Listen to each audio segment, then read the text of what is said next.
La cumbre árabe islámica se celebró el 15 de septiembre de 2025 en Doha, con el objetivo de discutir el ataque de Israel dirigido a los líderes de Hamás en Qatar. La cumbre, que reúne a los miembros de la Liga Árabe y la Organización de Cooperación Islámica, comenzará con una reunión de los ministros de Asuntos Exteriores el 14 de septiembre para redactar una resolución. Según el secretario general de la Liga Árabe, Ahmed Abul Gheit, esta reunión es un mensaje que muestra la solidaridad con Qatar y Doha por parte de los países árabes e islámicos contra el acto de agresión del Estado ocupante de Israel. Israel intentó asesinar a los líderes políticos de Hamás mediante un ataque aéreo en Qatar el 9 de septiembre, lo que intensificó las acciones militares en Oriente Medio. Estados Unidos describió este como un ataque unilateral que no beneficia ni a Estados Unidos ni a Israel. En vísperas de la cumbre, el primer ministro de Qatar, Sheikh Mohammed bin Abdulrahman Al Thani, declaró el 14 de septiembre que el ataque de Israel no logrará ningún resultado más allá de frustrar los esfuerzos para reducir la tensión.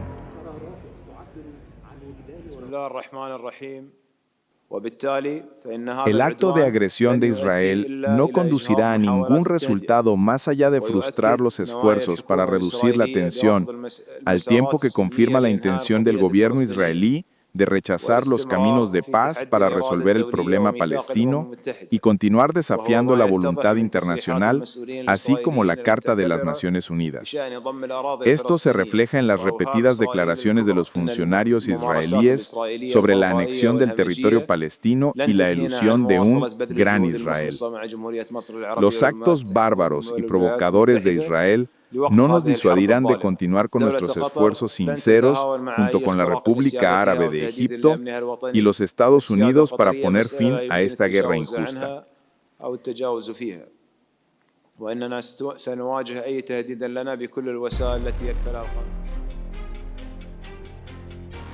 Por otro lado, en una declaración del 13 de septiembre, el primer ministro de Israel, Benjamin Netanyahu, afirmó que eliminar a los líderes de Hamás que viven en Qatar eliminaría el principal obstáculo para liberar a todos los rehenes y poner fin a la guerra en Gaza. Específicamente escribió: los líderes terroristas de Hamás que viven en Qatar no se preocupan por el pueblo de Gaza. Han bloqueado todos los esfuerzos de alto el fuego para prolongar la guerra indefinidamente. Eliminarlos eliminará el principal obstáculo para la liberación de todos nuestros rehenes y el fin del conflicto. Mientras se preparan los esfuerzos diplomáticos en Doha, la situación sobre el terreno continúa tensa, con Israel llevando a cabo ataques aéreos que causan numerosas víctimas en Yemen. La agencia Xinhua, citando una declaración de las fuerzas hutíes en Yemen, informó que 26 empleados de 2 periódicos locales murieron en los ataques aéreos israelíes contra la capital yemení, Saná, el pasado 10 de septiembre. Los ataques destruyeron las oficinas de 2 periódicos, 26 de septiembre y Al Yemen, en la Plaza Tahrir, en el centro de la capital Saná. Sin embargo, el grupo afirmó además que el ataque no debilitará sus actividades mediáticas. El 14 de septiembre, los trabajadores de medios locales se reunieron en el lugar de las oficinas destruidas para rendir homenaje a sus colegas.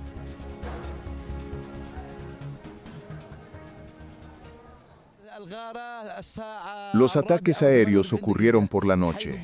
Aviones israelíes lanzaron 4 bombas sobre el edificio de la sede del periódico 26 de septiembre.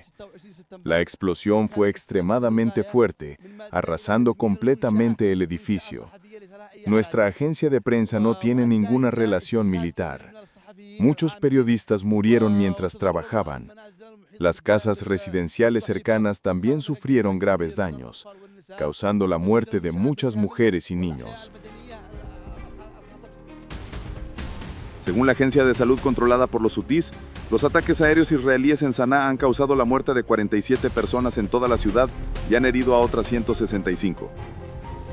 Los esfuerzos de rescate de los sobrevivientes de entre los escombros aún están en curso.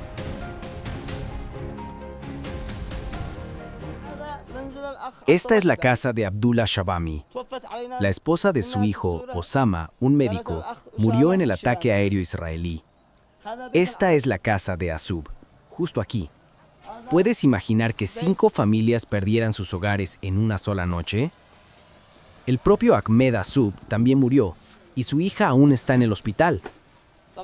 Tuvimos que luchar durante horas para sacar a la niña de entre los escombros.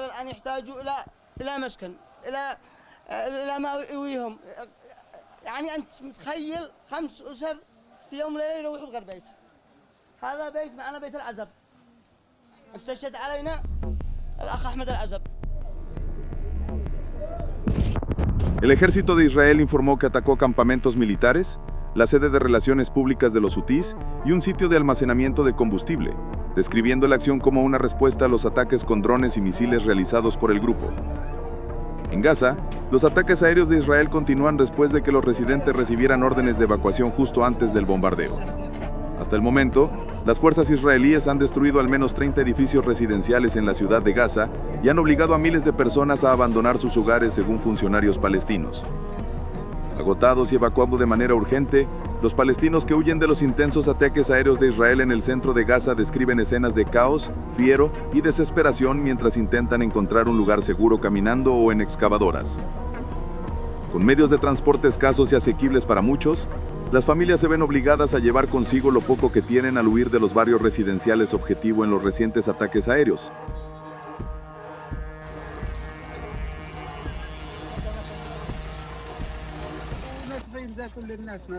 Esta es la casa de Abdullah Shabami. La esposa de su hijo, Osama, un médico, murió en el ataque aéreo israelí. Esta es la casa de Asub, justo aquí. ¿Puedes imaginar que 5 familias perdieran sus hogares en una sola noche? El propio Ahmed Asub también murió, y su hija aún está en el hospital. Tuvimos que luchar durante horas para sacar a la niña de entre los escombros. Ellos, Israel, atacaron las torres residenciales. Tuvimos miedo por los niños, así que nos fuimos.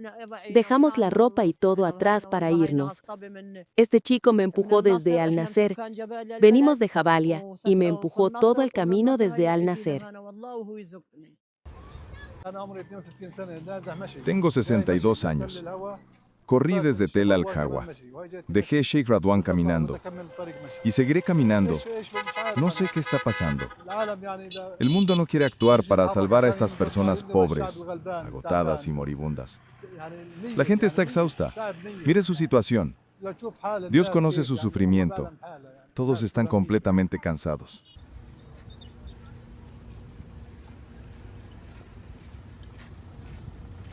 Según las autoridades locales, la campaña de represalia de Israel que lleva casi 2 años ha causado la muerte de más de 64.000 palestinos.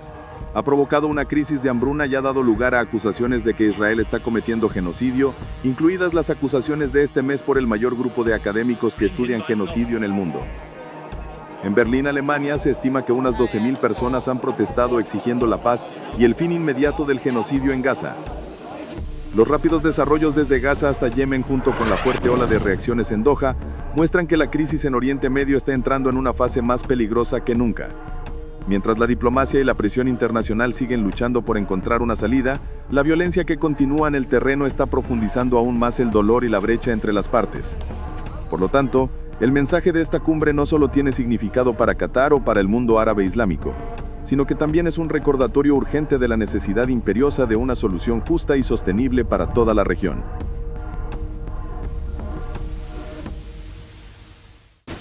En los últimos días, la tensión en Cisjordania ha aumentado notablemente. El gobierno de Israel acaba de aprobar un plan para ampliar el asentamiento E1, una medida que se considera como un corte en la conexión geográfica entre Jerusalén Este y los territorios que los palestinos aspiran a convertir en su futuro estado.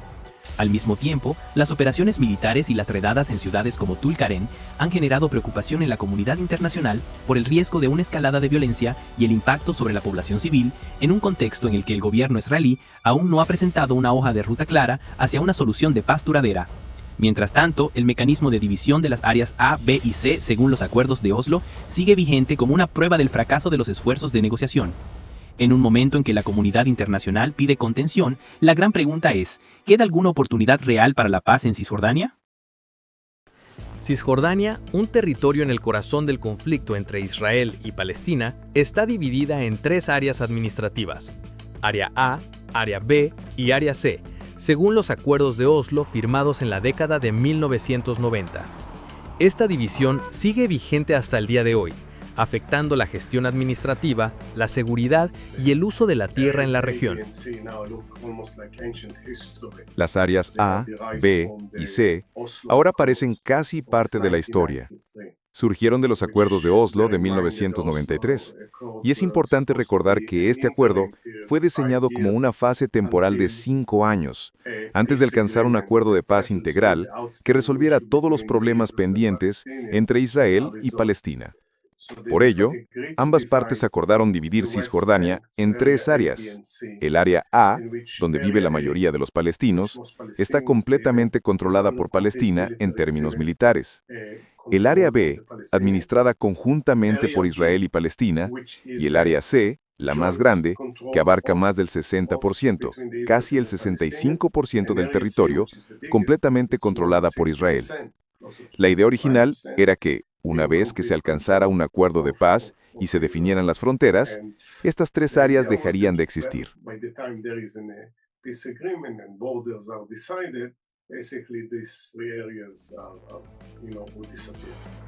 El área A ocupa aproximadamente el 18% del territorio de Cisjordania e incluye la mayoría de las ciudades palestinas como Ramala, Nablus, Belén y Jenin.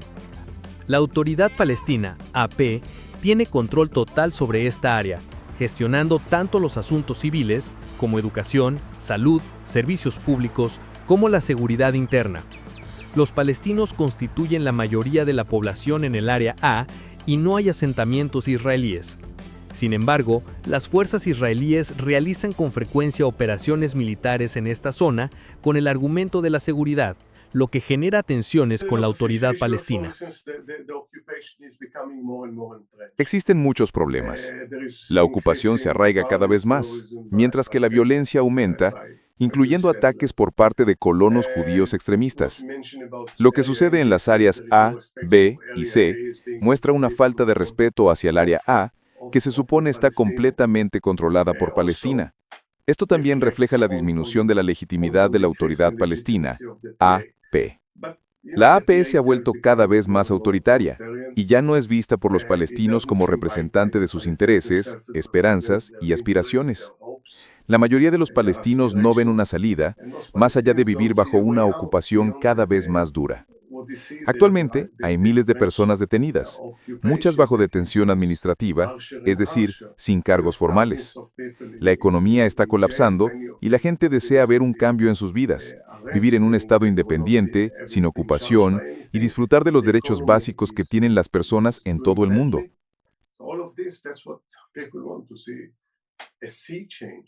In the way they live, don't live under occupation, live in an independent state, and most importantly, enjoy the same rights that everyone deserves anywhere in the world. El área B cubre aproximadamente el 22% de Cisjordania e incluye pequeños pueblos, aldeas y áreas rurales. Esta área se gestiona de manera conjunta. La Autoridad Palestina se encarga de los asuntos civiles, como los servicios públicos y la infraestructura, mientras que Israel mantiene el control de la seguridad, y la AP se ocupa de la policía local. Esta división de poder genera numerosas dificultades para los residentes, provocando demoras y disputas en la gestión administrativa. El área C abarca aproximadamente el 60% de Cisjordania y está completamente bajo el control de Israel, tanto en términos administrativos como de seguridad. Aquí se concentran casi todos los asentamientos israelíes y la mayoría de los recursos naturales. Alrededor de 490.000 israelíes viven en esta área, junto con una pequeña comunidad palestina. Los palestinos enfrentan estrictas restricciones para construir y desarrollar, debiendo obtener permisos de Israel. El área C contiene tierras agrícolas y recursos hídricos clave, lo que la convierte en un punto central de disputa. Israel considera el control de esta área como una cuestión de seguridad vital, mientras que los palestinos y las organizaciones de derechos humanos argumentan que esto debilita los medios de vida y obstaculiza el desarrollo económico palestino. Los acuerdos de Oslo segunda fase de 1995 dividieron Cisjordania en las áreas A, B y C para transferir gradualmente el control a la Autoridad Palestina. Según el acuerdo, esta división duraría solo 5 años, tiempo durante el cual se negociarían soluciones integrales al conflicto. Sin embargo, no se alcanzó ningún acuerdo final. Muchos críticos sostienen que este sistema ha permitido a Israel consolidar su control mientras fragmenta la gobernanza palestina.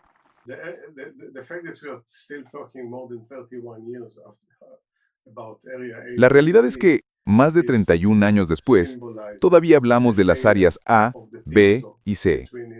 Esto simboliza el fracaso del proceso de paz entre Israel y Palestina para lograr un acuerdo final que conduzca a una solución de dos estados, Israel como un estado judío y Palestina como un estado independiente para los árabes palestinos. Este mecanismo temporal, que se esperaba que terminara pronto, debía dar paso a fronteras claras que definieran qué es territorio palestino y qué es territorio israelí, o a acuerdos de intercambio de tierras para compensar los asentamientos anexados a Israel, pero nunca llegamos a ese punto. Todos los esfuerzos para alcanzar un acuerdo final que pusiera fin a todas las disputas han fracasado, y el proceso de paz basado en la solución de dos estados se ha derrumbado por completo.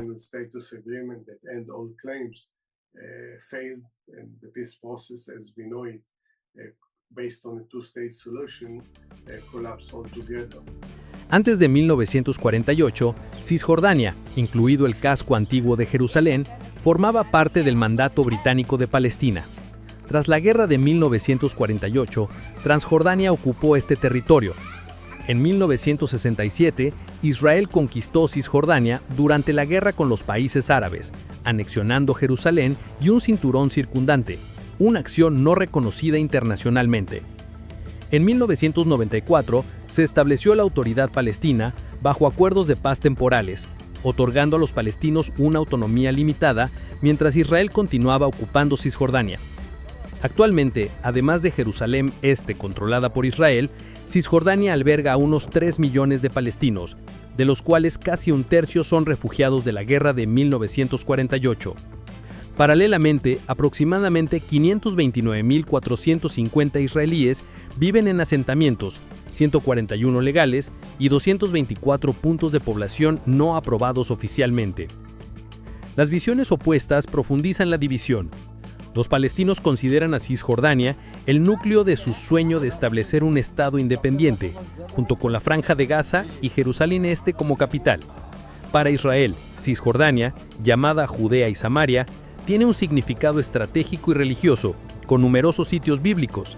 Esta es la razón por la que muchos israelíes se han asentado ahí.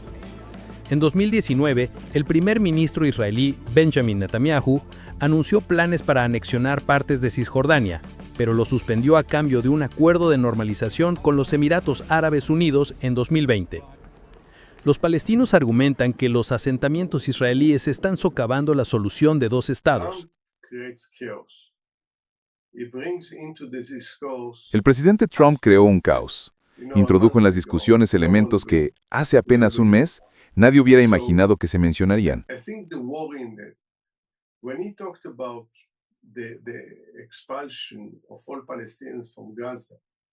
Es preocupante cuando habla de expulsar a toda la población palestina de Gaza, algo que es poco probable y esperamos que no ocurra. Sin embargo, plantear este tema normaliza la discusión sobre violaciones graves como crímenes de guerra o el desplazamiento forzado de poblaciones en el discurso internacional. Esto equivale a debilitar el derecho internacional, socavar el orden internacional posterior a la Segunda Guerra Mundial y erosionar las normas de conducta que, especialmente en Occidente, se consideran fundamentales para un sistema de valores y principios compartidos.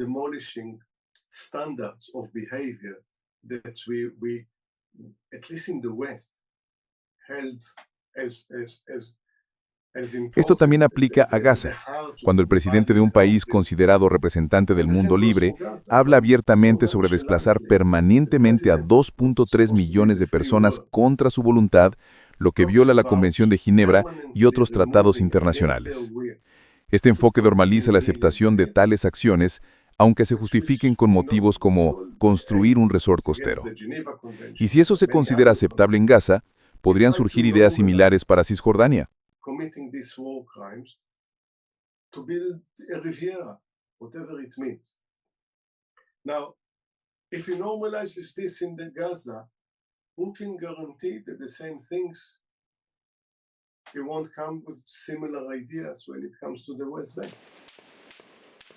Cisjordania fue el escenario de la primera intifada, 1987, y la segunda intifada, 2000, con violentos enfrentamientos palestinos y el ejército israelí. En 2002, Israel construyó muros de hormigón para prevenir atentados suicidas. Los palestinos consideran esto una apropiación de tierras, ya que gran parte del muro se encuentra dentro del territorio de Cisjordania. En los últimos años, los conflictos entre colonos israelíes y palestinos han aumentado, con un incremento en los ataques. It would be a mistake to ignore and neglect what's happening in the West Bank. Most of Palestinians Sería un error ignorar lo que está sucediendo en Cisjordania. La mayoría de los palestinos que viven bajo ocupación están aquí, más que en Gaza. La situación en Cisjordania podría llevar a una escalada de conflicto y violencia, que ya está en un punto muy frágil y podría estallar en cualquier momento.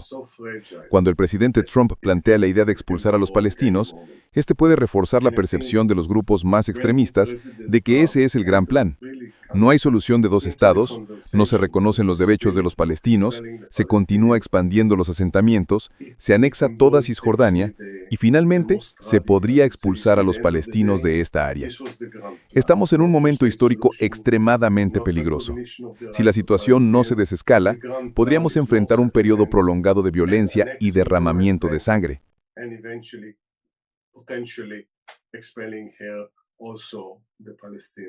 I think we are in a position, in a point in history which is very dangerous. Unless it's diffused, I'm afraid that we'll see for a long time of violence and bloodshed. La mayoría de los países consideran a Cisjordania, incluido Jerusalén Este, como un territorio ocupado. Una resolución del Consejo de Seguridad de la ONU de 2016 afirmó que la construcción de asentamientos israelíes en los territorios palestinos ocupados desde 1967 es una violación flagrante del derecho internacional y un gran obstáculo para la solución de dos estados. 3 décadas después de los acuerdos de Oslo, en lugar de conducir a la paz, Cisjordania sigue sumida en violencia e instabilidad. La imagen del apretón de manos entre Yasser Arafat y Yitzhak Rabin, bajo la mirada del presidente estadounidense Bill Clinton en 1993, ahora es solo un símbolo de una esperanza desvanecida. Rabin fue asesinado en 1995, Arafat murió en 2004. Muchos observadores argumentan que Israel ha convertido el acuerdo temporal en un status quo indefinido. Mientras tanto, las organizaciones de derechos humanos acusan a Israel de implementar un sistema de apartheid en Cisjordania. El conflicto se ha intensificado desde el estallido de la guerra en Gaza, con cientos de palestinos asesinados, incluidos civiles y jóvenes que lanzaban piedras, y miles detenidos por Israel. Durante décadas, los países del Golfo, ricos en recursos, se han presentado como oasis de estabilidad en una región sumida en conflictos, construyendo capitales ostentosas con economías de rápido crecimiento. Sin embargo, esa percepción de seguridad se derrumbó este año cuando por primera vez 2 potencias regionales lanzaron un ataque directo contra un país del Golfo. Primero fue Irán, que disparó misiles contra una base aérea estadounidense en Qatar en junio, tras los ataques de Estados Unidos a instalaciones nucleares de Teherán. Luego, esta semana, Israel lanzó múltiples misiles contra líderes políticos de Hamas en Doha. Este ataque no solo plantea interrogantes sobre la respuesta de Qatar, sino que también sacude su papel como mediador en conflictos, que ha mantenido durante más de una década, así como la estabilidad de las alianzas de defensa en las que participa. El secretario de Estado de Estados Unidos, Marco Rubio, afirmó que buscará respuestas del gobierno israelí sobre los próximos pasos en Gaza, tras el ataque de Israel a los líderes de Hamas en Qatar, una acción que interrumpió los esfuerzos para negociar el fin del conflicto. Rubio, hablando con periodistas el 13 de septiembre antes de viajar a Israel, señaló que el presidente Donald Trump sigue insatisfecho con el ataque de Israel, pero que esto no afectará el apoyo de Estados Unidos a Tel Aviv. Obtendré una comprensión mucho más clara de sus planes en el futuro próximo. Lo que pasó, pasó. Obviamente no estamos contentos con eso. El presidente no está contento. Ahora, debemos avanzar y entender cuál es el siguiente paso, porque, al final, sigue existiendo una organización llamada Hamas, un grupo terrorista peligroso, armado y que siembra el miedo. Todavía hay 48 rehenes que deben ser liberados de inmediato, todos a la vez. Y aún queda un trabajo enorme después de que termine el conflicto. Reconstruir Gaza de una manera que brinde calidad de vida a la población. ¿Quién lo hará? ¿Quién lo pagará? ¿Quién asumirá la responsabilidad? Todo eso está por delante y debe resolverse. Dices que no estás contento. ¿Eso significa que le pides a Israel que no repita esto? Creo que la declaración del presidente fue clara al respecto. No está contento con cómo se manejaron las cosas, pero eso no debilitará la relación entre Estados Unidos e Israel. Nuestra relación con Israel seguirá siendo sólida. A veces, en las relaciones, ocurren cosas que no están completamente alineadas, pero eso no cambia la naturaleza de nuestra relación. Sin embargo, necesitamos discutir, principalmente ver cómo esto afecta y qué impacto tiene en los próximos pasos. ¿Crees que Qatar seguirá cooperando con Estados Unidos? Ayer, el vicepresidente y yo nos reunimos con el primer ministro de Qatar. Sé que también cenaron con el presidente. Tenemos una relación con ellos. Hemos trabajado juntos en muchos temas. Por ejemplo, han ayudado mucho en el expediente de la República Democrática del Congo, Ruanda o el Grupo M23 al organizar negociaciones. Visité Qatar a principios de este año y luego regresé por segunda vez con el presidente. Así que son un buen socio en muchos aspectos. ¿Asistirás a la inauguración del túnel en el Monte del Templo el martes, como mencionan algunos informes? Déjame ser claro. La ciudad de David es un lugar distinto. Tengo la intención de ir ahí. He estado varias veces a lo largo de los años. Es un sitio arqueológico, uno de los más importantes del mundo. Entiendo que algunos quieran politizarlo, y comprendo que en esta región casi todo tiene un componente político. Pero, en última instancia, es un sitio arqueológico extraordinario, y creo que es importante para muchas religiones. El ataque de Israel ha generado una amplia condena internacional y parece haber acabado con las esperanzas de alcanzar un acuerdo de alto el fuego entre Israel y Hamás, así como la liberación de rehenes, antes de la próxima Asamblea General de las Naciones Unidas, donde el conflicto en Gaza será uno de los temas centrales. Mientras tanto, el primer ministro Netanyahu afirmó que eliminar a los líderes de Hamás que viven en Qatar removerá el principal obstáculo para liberar a todos los rehenes y poner fin al conflicto en Gaza. En una publicación en redes sociales el 13 de septiembre, Netanyahu escribió: "Los líderes de Hamás que viven en Qatar no se preocupan por el pueblo de Gaza. Han bloqueado todos los esfuerzos de alto el fuego para prolongar el conflicto indefinidamente. Eliminarlos removerá el principal obstáculo para liberar a todos nuestros rehenes y poner fin al conflicto en Gaza". Ese mismo día, las familias de los rehenes se reunieron en Tel Aviv, exigiendo que el gobierno israelí ponga fin al conflicto en Gaza y traiga de vuelta a todos los rehenes en un acuerdo completo. Las familias acusaron al primer ministro Benjamin Netanyahu de obstruir y sabotear las negociaciones para el intercambio de rehenes, citando el ataque de Israel en Qatar. Esta semana fuimos testigos del fracaso estrepitoso del primer ministro cuando apostó con las vidas de los rehenes y buscó eliminar al equipo negociador de Hamás mientras se discutía un acuerdo para liberar a los rehenes. El presidente Trump dijo ayer que cada vez que hay avances en las negociaciones, Netanyahu bombardea a alguien. Pero Netanyahu no está tratando de bombardear a los líderes de Hamás.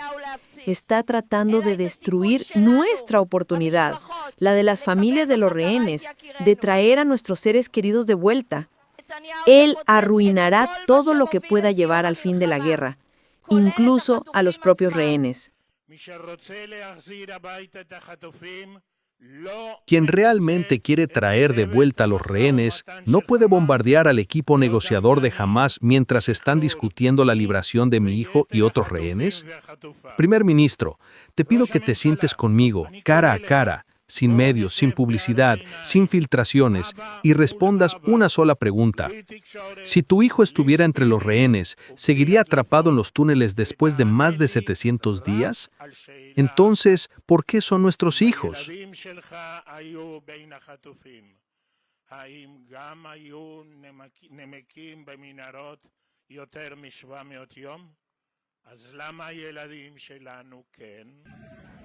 En un desarrollo relacionado con la región, las fuerzas hutíes en Yemen afirmaron el 13 de septiembre que llevaron a cabo una operación militar contra lugares sensibles en la ciudad israelí de Haifa. El portavoz hutí Yahya Saree dijo que el ataque se realizó con un misil balístico hipersónico Palestine 2 con múltiples ojivas y que logró sus objetivos. La Fuerza de Misiles de las Fuerzas Armadas de Yemen llevó a cabo una operación militar con un misil balístico hipersónico Palestine 2 con múltiples ojivas, dirigido a varios lugares sensibles en la zona de Jaffa.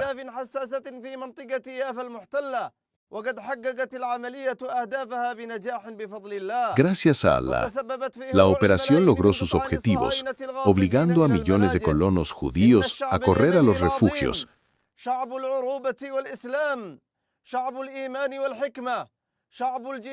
El pueblo yemení, arraigado en su identidad árabe e islámica, firme en su fe, no se doblegará ante los ataques y continuará manteniendo su postura de apoyo al pueblo palestino. Las Fuerzas Armadas continuarán realizando otras operaciones para proteger el país, responder a los ataques y expresar su apoyo al pueblo palestino en Gaza hasta que cesen las acciones militares y se levante el bloqueo. Sin embargo, el ejército israelí afirmó que el misil lanzado desde Yemen fue interceptado por su sistema de defensa aérea. Las sirenas de alerta se activaron en el centro de Israel, incluida el área metropolitana de Tel Aviv. No se reportaron víctimas ni daños materiales de inmediato. Desde que estalló el conflicto en la Franja de Gaza en octubre de 2023, las fuerzas hutíes han lanzado frecuentemente misiles y drones contra el territorio israelí para mostrar solidaridad con el grupo armado Hamás. La mayoría de los ataques hutíes han sido interceptados, pero algunos misiles balísticos y drones han atravesado la defensa antiaérea multicapa de Israel, causando daños en tierra. El ejército israelí también ha realizado múltiples ataques de represalia, principalmente contra infraestructura en Yemen, como puertos, centrales eléctricas y el aeropuerto internacional de Sanaa. Un ataque el 28 de agosto en la capital yemení mató a 12 altos cargos políticos hutíes, incluido Ahmed Galeb Nasser al-Rajawi, líder de la administración hutí en Sanaa.